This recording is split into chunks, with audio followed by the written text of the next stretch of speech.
ఉదయం లేచిన దగ్గర నుంచి రాత్రి పడుకోబోయే ముందు దాకా నా ఆలోచన ఎలా ఉంటాయో తెలుసా? నా ఇంట్లో వారికి మంచి ఆహారం పెట్టానా? నా నోటి మాటల ద్వారా ఏమైనా బాధ పెట్టానా? లేదు అంటే వారిని సరిగా పట్టించుకోలేదా? మరి నా ఆలోచన ఎలా ఉన్నాయి? ఇవన్నీ ఒకసారి చెక్ చేసుకుంటాను అండి. మెయిన్ అయితే మా ఇంట్లో నా భర్తకు కానీ, నా బిడ్డకు కానీ మంచి ఆహారం ఇస్తున్నానా లేదా? వారి ఆరోగ్యం ఎలా ఉంది? ఏది పెడితే వాళ్ళు హ్యాపీగా తింటారు, హ్యాపీతో పాటు ఆరోగ్యంగా ఉంటారు. ఇవన్నీ మైండ్లో పెట్టుకొని నేనైతే ఎవ్రీడే నాకు నేనుగా చెక్ చేసుకుంటూ ఉంటాను నిజంగా. ఎందుకు అంటే మన ఇంట్లో వాళ్ళు, మనము ఆరోగ్యంగా ఉంటేనే ఏదైనా చేయగలము, ఏదైనా సాధించగలము. అందుకే ప్రతిరోజు మా డైట్లో 70% న్యాచురల్ ఫుడ్ మాత్రం కంపల్సరీ ఉంటుంది. ఖచ్చితంగా మస్ట్ అండ్ షుడ్ అయితే ఉంటుంది. మిగతా వారి విషయం అయితే నాకు తెలియదు, కానీ ఇవి స్ప్రౌట్స్ అయితే వీక్లీ ఖచ్చితంగా నానపోసి ఇలా తినటం మాత్రము మా డైట్లో కంపల్సరీ ఉంటుంది. దాంతోపాటు ఫ్రూట్స్, వెజిటేబుల్స్ అందరూ జనరల్గా తింటారు కదా అనుకోవచ్చు, కానీ ఇక్కడ ఏం జరుగుతుంది అంటే ఒకరోజు స్ప్రౌట్ తినచ్చు, ఇంకొక రోజు ఫ్రూట్స్ తినచ్చు, ఇంకొక రోజు డ్రై ఫ్రూట్స్ అలా ఉంటుంది. కానీ మా డైట్లో ఎవ్రీడే 70% ఉంటుంది. ఏదో రోజు మొత్తంలో ఒకసారి ఒక పండు తిన్నాము, లేదు అంటే ఏదో ఒక 10 రూపాయలు అదేంటి ఇవి అమ్ముతుంటారు కదా స్ప్రౌట్స్, అవి కూడా సరిగా వచ్చి ఉండవు. ఇక్కడ చూడండి ఎంత పర్ఫెక్ట్గా, ఎంత చక్కగా. యాక్చువల్లీ కొన్ని అయితే 2 ఇంచెస్ ఉన్నవి, కొన్ని అయితే 3 ఇంచెస్ దాకా ఉన్నవి. ఎంత మంచిగా ఇంట్లోనే స్ప్రౌటింగ్ చేసుకొని తింటే ఎంత ఆరోగ్యము. మీకు ఒక విషయం చెప్పనా? అంటే ఈ వీడియోలో నేను చెప్పచ్చు లేదో నాకు తెలియదు, కానీ చెప్పేస్తున్నాను. సీక్రెట్, చాలా సీక్రెట్. నేనైతే నా లైఫ్లో జరిగిన సీక్రెట్ రివీల్ చేస్తున్నాను. అదేంటి అంటే ఈ 40 ఇయర్స్లో అయినా, 40 అబోవ్ ఇయర్స్లో అయినా సరే ప్రెగ్నెంట్ వచ్చేవాళ్ళు, అంటే అనుకోకుండా ప్రెగ్నెంట్ అయితే వస్తుంది. వాళ్ళకి ఎలా వస్తున్నాయో తెలుసా? అది కూడా మెడిసిన్స్ యూజ్ చేయకుండా సడన్గా ప్రెగ్నెన్సీ రావడానికి రీజన్స్ ఏంటి అంటే ఇవి న్యాచురల్ ఫుడ్ తీసుకోవడం వల్లే. మా బుజ్జిగాడు పుట్టిన తరువాత నాకు 2 ప్రెగ్నెన్సీస్ వచ్చినాయి. అది చాలామందికి తెలియదు. 2 ప్రెగ్నెన్సీ కాకపోతే కొన్ని రీజన్స్ వల్ల అవి పోయినవి. మరి ఆ టైంలో ఈ 40 అబోవ్ ఏజ్లో కూడా వచ్చింది అంటే మాత్రము ఖచ్చితంగా ఇది. మరి మీకు ఎందుకు అవి పోయినాయి అనుకోవచ్చు. నాకు థైరాయిడ్ ఇష్యూ ఉందని నేను తెలుసుకోలేకపోయాను. అది ప్రెగ్నెన్సీలో వచ్చింది, తర్వాత అది లేదు అని అనుకొని వదిలేయటం వల్ల నా నెగ్లిజెన్సీ వల్ల అలా జరిగిందే, కానీ ఇదైతే కాదు. సో మీకు నేను మళ్ళీ చెప్తున్నాను, మంచిగా ఇంట్లో చేసుకున్నవి తినటం ద్వారా ఏంటి అంటే హెల్త్ చాలా బాగుంటుంది.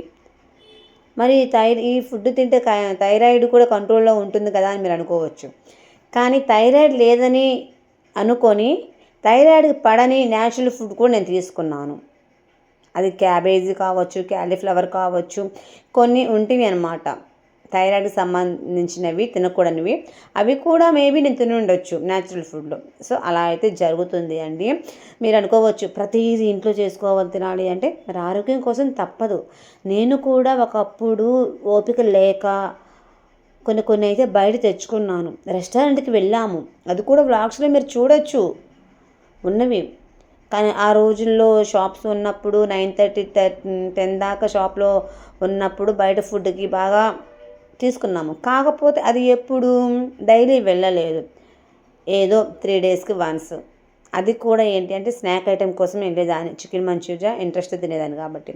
ఇప్పుడైతే ఏంటి అంటే టోటల్లీ ఏదైనా ఫెస్టివల్ వచ్చినప్పుడు, అంటే ఏదైనా మ్యారేజ్ డేస్, పుట్టినరోజులు కానీ, లేదు అంటే ఇంకేదైనా మొన్న December 25th రోజు ఏముందని చెప్పేసి రెస్టారెంట్కి వెళ్ళాము. ఎప్పుడో వన్స్ ఓకే, కానీ డైలీ కాకుండా ఇంట్లో ఇలాగా చేసుకొని తింటే మంచిగా ఉంటుందని నా ఒపీనియన్. ఇది కూడా ఈ చాట్ అది అనేది కూడా బయట ఏముందండి ఇప్పుడు పెట్టి 10-20 అంటారు. ఇంట్లో ఎంత హెల్తీగా చేసాను ఇప్పుడు చూశారు కదా. ఈవెన్ కారప్పొడి కూడా మన ఇంట్లోదే. మెయిన్ నా కాన్సెప్ట్ ఏంటి అంటే మా ఇంట్లో పసిపిల్లోడు ఉన్నాడు కాబట్టి వాడికి ఇంతవరకు ఒక చాక్లెట్ కానీ, ఒక ఐస్ క్రీమ్ కానీ నేనైతే ఇంట్రడ్యూస్ చేయలేదు. ఇంకా బయట వాళ్ళు అంటే ఐ మీన్ అమ్మ వాళ్ళ దగ్గర వదిలిపెట్టినప్పుడు, లేదా చెల్లి వాళ్ళ దగ్గర వదిలిపెట్టినప్పుడు, మరదలు వీళ్ళు నాకు తెలియకుండా ఇస్తే ఓకే. కానీ నా అంతటా నేనైతే స్వీట్స్ అయితే ఇచ్చాను అండి. అది కూడా మా తమ్ముడు కొడుకు అన్నప్రాసనప్పుడు స్వీట్ చూడగానే అలా చూస్తున్నాడు. సరే నేను చేతికిస్తే తిన్నాడు. సో స్వీట్స్ ఇంట్రెస్ట్గా తింటున్నాడని చెప్పేసి అది కూడా పాలకోవా అలవాటు చేశాను. పాలకోవా ఎందుకు అంటే దాంట్లో పాల పదార్థాలు ఉంటాయి కాబట్టి మంచిది కాబట్టి, సో అది నేనైతే ఇంట్రడ్యూస్ చేశాను. ఇంకా మిగతా స్వీట్స్ కానీ ఏదైనా సరే హాట్ కానీ ఇంట్లోనే చేస్తాను. ఈవినింగ్ ఇవి బ్రేక్ఫాస్ట్గా అంతా ఇంట్లోనేనండి. ఇలా చేసుకోవడం వల్ల ఏమవుతుంది అంటే పెద్దగా ఏమీ కాదు, మంచి ఆరోగ్యం వస్తుంది అంతే. మంచి ఆరోగ్యం కావాలి అనుకున్న వాళ్ళు మాత్రము ఖచ్చితంగా తినాలి, చేసుకోవాల్సిందే. ఇవి చూసారా, ఇంట్లోనే ఎంత బాగా చేసుకున్నామో. బయట అంతా కల్తీయేనండి, నిజంగా చాలా చాలా కల్తీ జరుగుతుంది. ఏది పట్టుకున్నా కానీ కల్తీనే, ఆరోగ్యాలు దెబ్బతినేవే.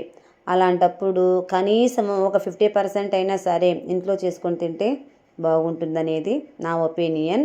ఎవ్రీడే ఒక ఎగ్ అయితే మా పిల్లగాడికి ఇస్తాను, నేను తింటాను. పాలు తప్పనిసరిగా ఉండాల్సిందేను. ఇవి నాకు చాలా ఇష్టం, చాలా చాలా ఇష్టం. అయితే ఇంట్లో నేను చేసిందే తినాలనేది ఏం లేదు అండి.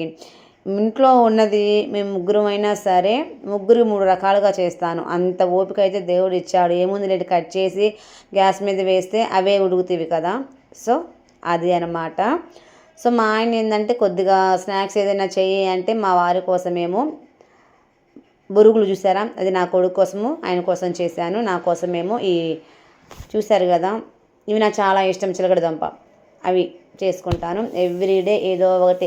ఇప్పుడే కాకుండా మళ్ళీ రేపటి రోజు ఇంకేం స్నాక్స్ చేయాలి హెల్దీగా, నా బుజ్జిగాడు కాస్త ఒక గుప్పిడన్న తినేలాగా ఏం చేస్తే బాగుంటుంది, అలా ప్రతిరోజు ఆలోచించుకొని చేసుకుంటూ ఉంటాను అండి. మస్ట్ అండ్ షుడ్ ఫ్రూట్స్ మాత్రం కంపల్సరీగా మీ డైట్లో యాడ్ చేసుకోండి. డ్రై ఫ్రూట్స్ అవి కూడా, జీడిపప్పు, ఆల్మండ్స్ కూడా ఎవ్రీడే తీసుకోండి, చాలా చాలా మంచిది. అలాగే ఏం చెప్తున్నాను, ముఖ్యంగా మీకు కావాలంటే నేను చేసిస్తాను. ఒంగోలులో ఉండే వాళ్ళకి కొంచెం ఖర్చు అవుతుంది. ఆల్రెడీ కొంతమంది అడుగుతున్నారు, చేసిస్తున్నాను. సో డబ్బులు ఊరికనే రావు కదా, నేను కూడా తెచ్చుకోవాలి కదా.